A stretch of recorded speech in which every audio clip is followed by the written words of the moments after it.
Utkatasana, fierce pose, chair pose is mostly what we call it in Western yoga.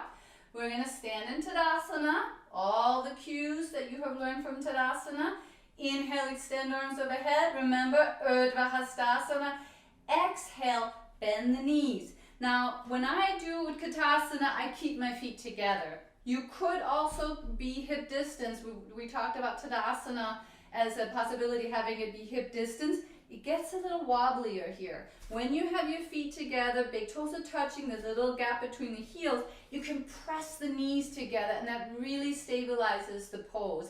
Then bring the weight way back into the heels, almost like you're going to fall backwards, but not. And then you get so light in the toes that you can actually lift the toes off the mat, which is always a good thing to do, because remember what happens when you lift the toes off the mat?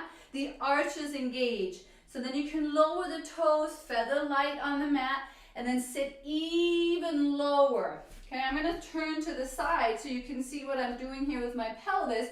I'm not poking my butt out.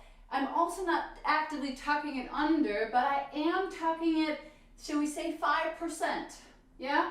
And what does that do? It prevents my low back from going into this mode, which is going to hurt my low back over time. This creates space in my low back. Sit really low, reach through the fingertips, weight back in the heels, draw the belly in, little tuck of the tail. Breathe here for 5, 4, 3, 2, 1.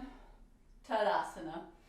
That's Utkatasana. Utkatasana. Chair pose.